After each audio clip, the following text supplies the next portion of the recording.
How about in the East? Yeah, Greeny, two contenders in the Eastern Conference title square off as the Bucks visit the Philadelphia 76ers. And Joel Embiid will surely be the focus as he tries to stop reigning MVP Giannis. And look, Giannis is coming off an absolutely dominant MVP season, in which he was third in scoring, sixth in rebounding.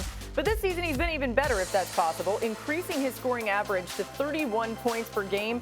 Only the untouchable James Harden is averaging more. I don't know how. I mean, you just have to put out every single number every time and try to figure out a way to compartmentalize what Giannis is doing. But, Jay, it's just incredible what we're seeing from him this season. It's very different. I can't even talk about Giannis. Giannis has proven it. I have to go back to the 76ers because I actually think they have a legitimate chance to win due to the way their personnel was built to stop Giannis because having Joel Embiid in the middle. Okay, that's the difference. But I'm going to say this now. I was reading an article where I saw somebody comparing Ben Simmons to being a souped-up Draymond Green. Draymond Green has hit his ceiling. And it's no offense to Draymond Green. Like watching him at Michigan State, very talented guy. He's gotten the most out of his offensive game and defensive. He's a guy that just plays everywhere with a ton of enthusiasm and energy. Ben Simmons would be doing a disservice to himself if he's going to be a souped-up Draymond Green. His ceiling is so much higher. And this team needs him to be their best player. Now, they will not win a world championship unless Ben Simmons turns out to be their best player. I don't think you can win a world championship with Joel Embiid, a big being your best player. With all that being said, their personnel, due to the way they play defense, is perfectly aligned to stop the likes of Giannis.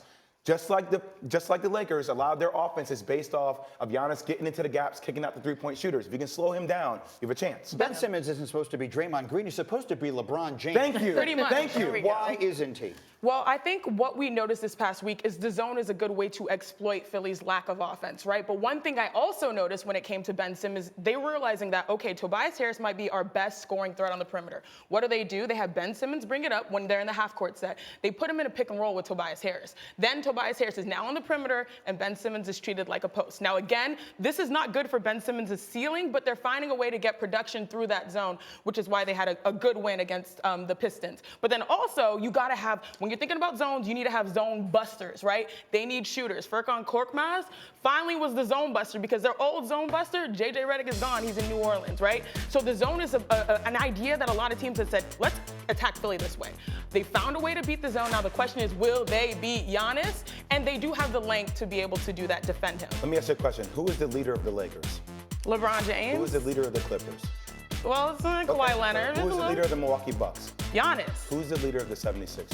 It's Joel Embiid, but it needs to be Ben Simmons. He is the engine, he is a catalyst, but they have to find a way for him not to be a liability on offense. And I still think we're watching those two mature in front of our eyes. We are. They're very young as opposed to having Jimmy Butler last year. Well, listen, I remember having this conversation with you, Laura, last year because you covered the college game and you covered Ben Simmons in college at LSU, and a lot of the things that we're seeing now, really the seeds of that were sort of sown all the way back then. Yeah, Jay, I mean, you remember this too. I don't know that Ben Simmons has the personality to be this huge dominant leader. It's what yes, maybe the 76ers need out of him, and it's what LSU needed out of him that year that he was there. But sometimes we ask these players to be more than they're actually capable of being, even more from an intangible standpoint than actual play on the court. I agree. It's also warranted. I mean, he got over $100 million.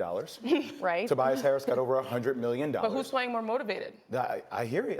Tobias. Tobias is. I think that's what it comes down to. It's like, yes, are we asking maybe a little bit too much of Ben Simmons?